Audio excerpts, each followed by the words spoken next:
Olá para você que acompanha a Webzone. Dentro do Edu Pergunta, um convidado especial. Vamos falar de Copa do Mundo.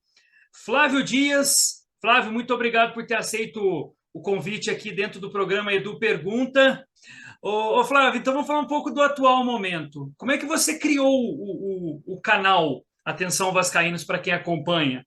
Eu vou emendar com uma segunda pergunta, que já é a parte 2 do nosso programa.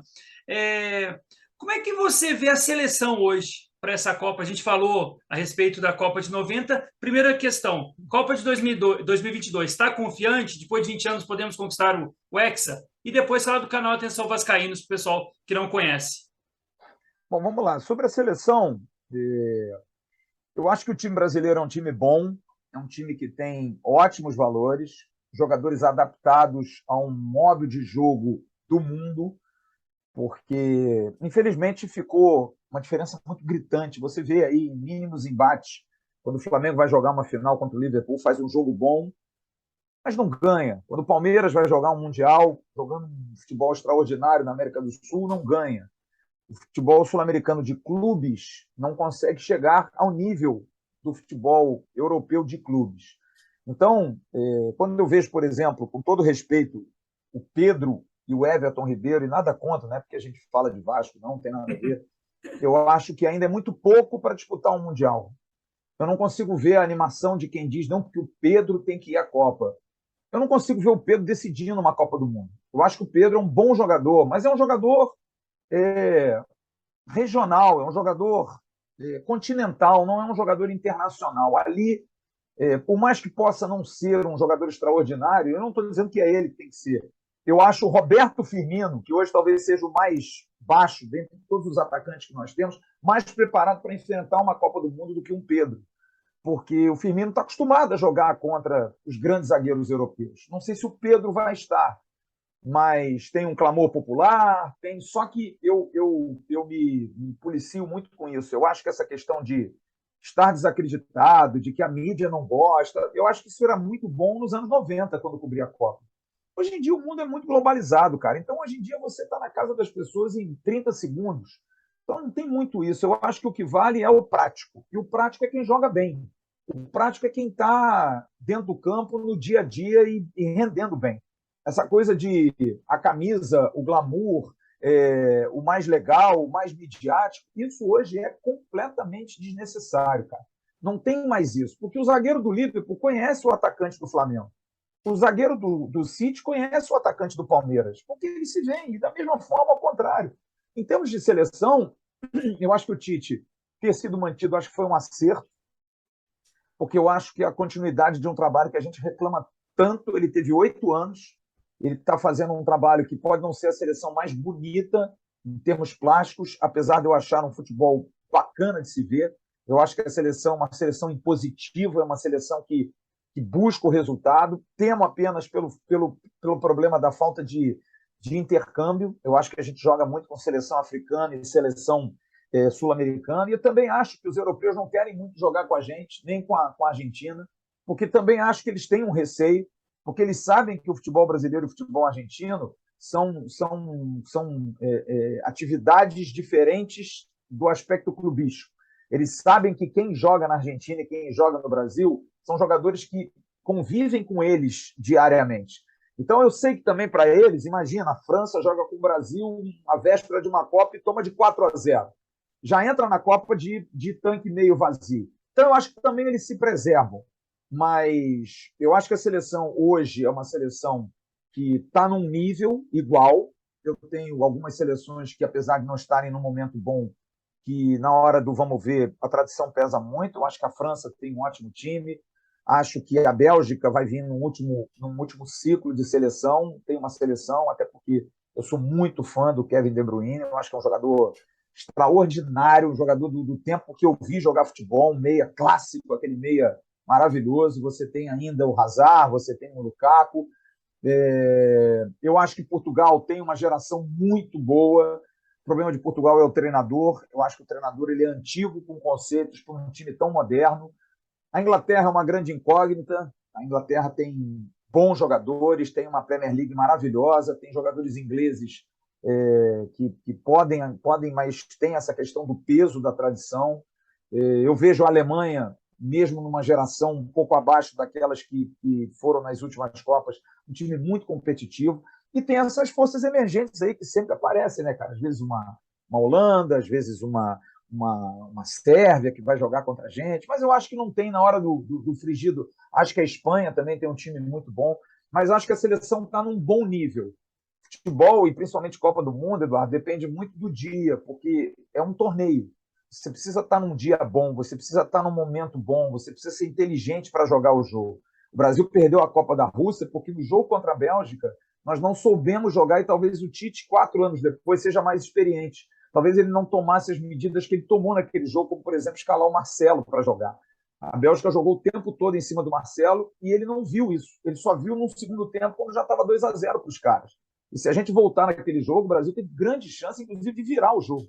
Tem uma bola do Renato Augusto na entrada da área que ele mete, a bola passa do lado do Courtois, que você pensa assim, porra, era o gol.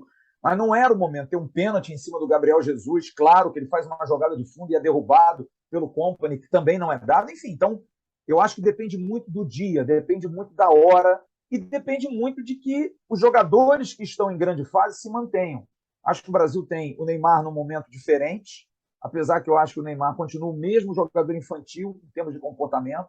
Ele precisa perder essa mania de querer sempre arrumar um problema, sempre querer uma briga dentro de campo, porque ele com a bola, eu nunca vi o Neymar jogar tanta bola como ele está jogando hoje, mas o problema é que ele entra muito na pilha. Eu vi os amistosos aí, os últimos que o Brasil fez contra Senegal e Gana, contra Gana e Tunísia, ele entrando na pilha dos caras, querendo brigar com os caras, sai fora.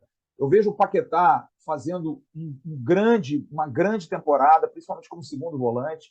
Nós temos o Rafinha, que é um baita de um atacante, um jogador diferenciado. O Richarlison, que é o meu centroavante, que é um jogador para jogar ali, é um cara que, além de eu ter uma simpatia, porque é um cara do bem, um cara bacana, um baita de um centroavante, faz muito gol. Não acho que o Vinícius Júnior ainda esteja preparado para ser titular, mas acho que vai ser importante e é legal, porque ele impõe um certo respeito aos adversários, mas acho ainda imaturo em alguns movimentos, mas acho que é um jogador importante que pode ser utilizado. O Gabriel Jesus está jogando muito bem no Arsenal, é um jogador que tem que ser levado para a Copa. Eu, como vascaíno, fico triste de não ver o Felipe Coutinho ainda na melhor forma, mas eu levaria o Felipe Coutinho. Acho que o Felipe Coutinho é aquele jogador que impõe também um respeito. Para mim, foi o melhor jogador da Copa do Brasil em 98, em 2018 na Rússia. Da seleção, ele foi o melhor ali.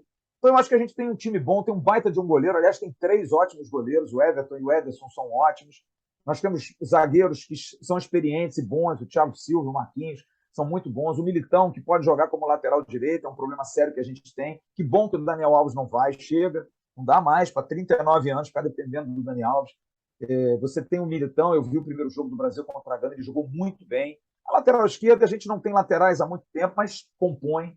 Enfim, eu acho que dá para fazer um ótimo time, vai ser uma Copa do Mundo muito igual, porque a gente vai estar num meio de temporada, diferente do que acontece antes. A gente sempre pegava os europeus em final de temporada, agora está todo mundo em meio de temporada, e os brasileiros também, porque jogam todos na Europa, então vai ser muito igual. Então eu acho que quem tiver mais disposição, mais talento, mais cabeça para segurar a pressão tática, sabe, de montar planejamentos para vencer o adversário, às vezes até que levar para o pênalti, dependendo da circunstância do jogo, eu acho que tem condição. Eu estou assim, doido para ver a Copa.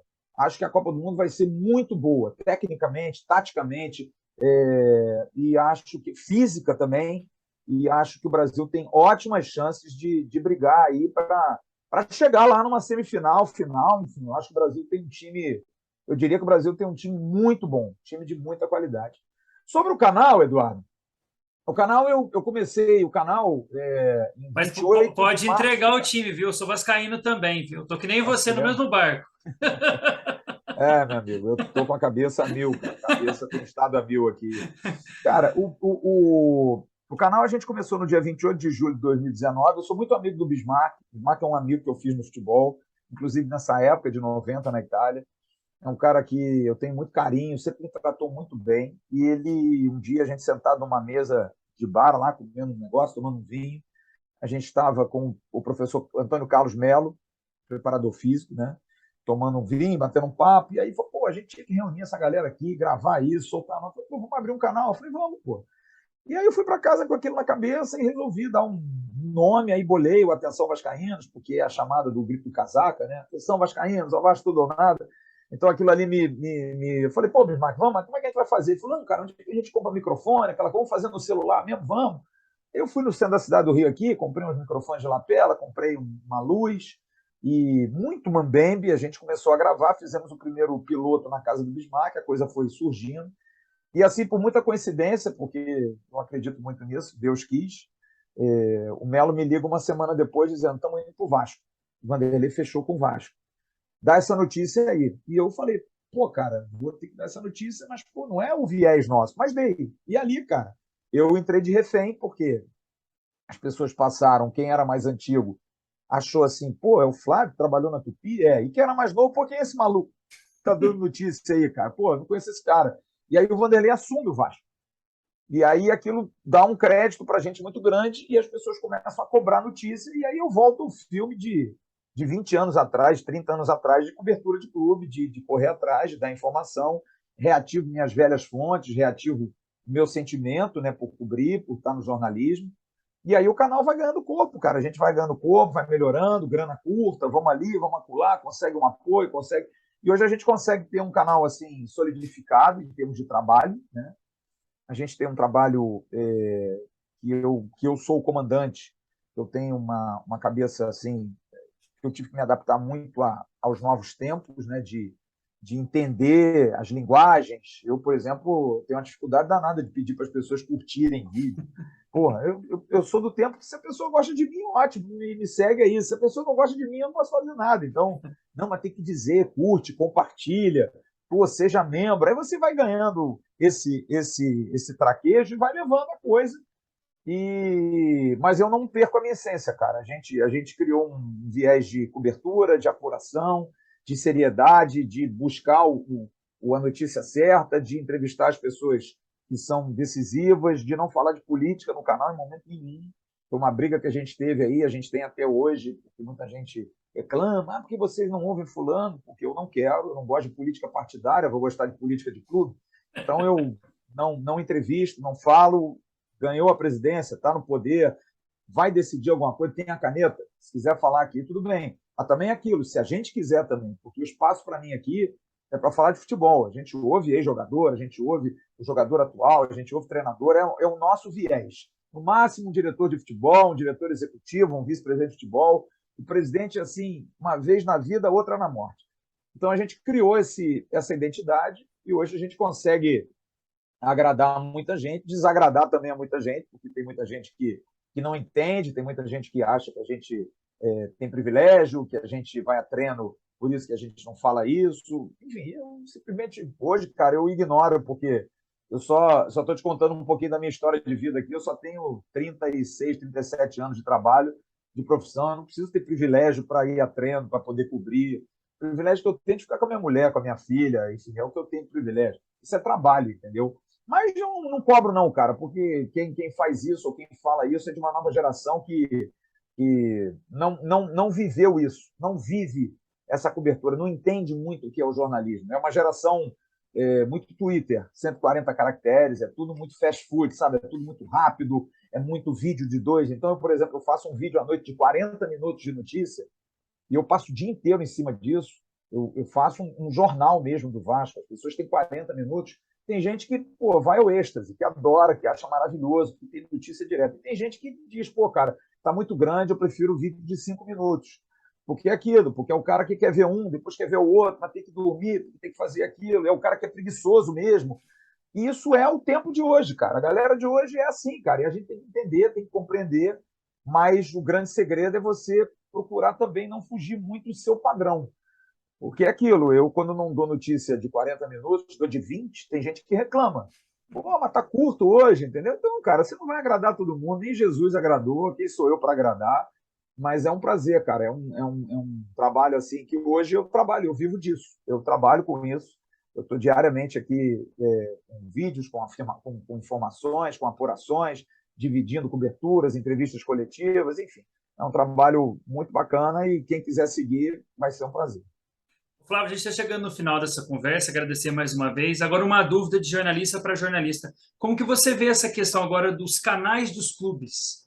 Você acha que a pessoa tem que torcer para aquele clube ou não? Você acha que o jornalista tem que ser lá, trabalhar pela empresa como se fosse numa Rede Globo, numa SBT, numa ESPN? Qual que é a sua avaliação com relação a isso, agora como jornalista? Cara, eu acho o seguinte, eu acho que tem duas vertentes. Primeiro, a questão da independência e a questão da correção. Eu acho que, por exemplo, quem trabalha numa grande emissora, vamos tirar o canal de clube, quem trabalha numa TV Globo, quem trabalha numa TV Bandeirante, quem trabalha numa grande rádio, ninguém é filho de chocadeira, né? Todo mundo trabalha com esporte porque gosta do esporte, né? Eu vejo aí a cobertura política das eleições e vejo como muitos comentaristas é nítido, cara. Isso aí é difícil a gente também criticar, tá defendendo fulano, tá puxando para cicrano. Eu acho isso muito. É difícil, cara, porque são seres humanos, são todos seres humanos. Eu procuro dividir muito isso aqui, cara. Procuro dividir demais. Então, eu acho que quem trabalha em grandes emissoras, em grandes conglomerados, é importante que você mantenha a tua isenção. Eu, durante muitos anos, briguei com isso, lutei muito contra o sistema por conta disso, porque às vezes você carrega numa tinta. Quando eu tive a oportunidade de, olha, pode vestir o personagem, eu aproveitei aquilo para mim, mas não é o correto. É difícil, cara. Eu, no início, por exemplo, do canal, eu raras vezes vestia a camisa do Vasco, porque eu queria, no canal, passar sempre a imagem do jornalista, cara, sabe? De que não é um torcedor dando notícia, é um jornalista, até porque eu quero ter a liberdade de um dia chegar e dizer: o meu presidente é ruim, o meu treinador errou. Eu não quero ser amigo de ninguém. Eu quero poder trazer a informação. A notícia é que é minha grande amiga. Não é quem está lá. Eu não posso pensar, eu vou agradar fulano, eu vou agradar cicrano. Agora, no caso das televisões de clube, olha, é uma situação assim difícil, porque não há dúvida de que você vai ser cobrado. Não há dúvida de que você vai ser. A sua régua sempre vai ser o clube que você torce. Mas eu não vejo muito isso. Eu não acho assim que seja o ponto principal, desde que você consiga se dividir, desde que você consiga separar. Não é fácil, ainda mais porque se você for apaixonado por um clube e estiver num outro, às vezes você mistura, mas se você souber dividir, eu não vejo problema absolutamente nenhum, cara. Zero problema. Você precisa ser profissional, trazer as notícias, ter isenção para trazer a crítica ou o elogio, sabe? Eu acho que o jornalismo, ele é feito, independente de ser no canal do Clube A ou na TV Globo, é em cima de isenção, é em cima de posicionamento. Você não é notícia. Você é o transmissor da notícia. O jornalista não é notícia. A gente não pode ser a notícia, a gente não pode ser o entrevistado, sabe? A gente tem que ser o entrevistador. Então, eu penso muito nisso. Eu acho que se você for isento, se você for correto, se você for crítico, se você for bom no que você faz, ninguém vai te perguntar, ninguém vai te arguir em relação a isso, sabe? Mas em relação a canais de clube, acho que é o ônus do negócio. Não tem jeito, cara. Você precisa ter uma identificação, você precisa ter uma identidade muito grande. Se você não tiver, é difícil, cara. É muito difícil, entendeu? Mas eu acho que, no geral, não tem o porquê de ser um fator impeditivo. Inclusive, para quem trabalha numa emissora, eu vejo, por exemplo, comentaristas de televisão, porque eu sei o clube dos caras, mas eu vejo eles comentando o jogo do clube e os caras levam na boa, cara. Levam na boa. Ou você não acha, por exemplo, que o Paulo Nunes, no Sport TV, quando ele comenta um jogo do Flamengo, quando o Júnior comenta um jogo do Flamengo na TV Globo, qual é o posicionamento dele? Prestem atenção. É claro que em algum momento ele geralmente é mais crítico ao clube que torce. Na hora de elogiar, segura um pouquinho, que é a maneira de você fazer, sabe, um meio de campo. Mas não por isso, você num jogo Flamengo e Vasco, por exemplo, você vê o Júnior deixar de criticar o Flamengo ou deixar de criticar o Vasco. Mas quem está do lado de fora pensa: olha como é que ele elogiou o Flamengo mais do que o Vasco. Por quê? Porque é o imaginário coletivo, que sabe que o Júnior jogou a vida toda no Flamengo. Não tem jeito, cara. É o Juninho comentando para o Vasco. Sabe? É uma coisa que é difícil, cara. É complicado. Então, eu acho que essa questão é uma questão que a gente precisa maturar muito, amadurecer muito. O jornalismo precisa amadurecer muito essas questões, não só na área esportiva, como na área política. O jornalista não tem que ter predileção, cara. O jornalista tem que ter apuração, tem que ter informação. são outros ãos que a gente precisa. A gente não tem que ter predileção. São outros informação, apuração. A gente tem que buscar isso. Senão a gente acaba vestindo um personagem que não é legal para nós. Flávio, a gente está chegando ao final. Se você quiser divulgar as redes sociais, as suas considerações finais, mais uma vez, muito obrigado pelo seu tempo aqui dentro do Edu Pergunta, do canal da Webzone, direto aqui de Brasília. Grande abraço para você, Edu. Parabéns aí pelo trabalho. Um abraço à galera toda de Brasília. Tem muito vascaíno aí em Brasília, cara. Muitos espalhados.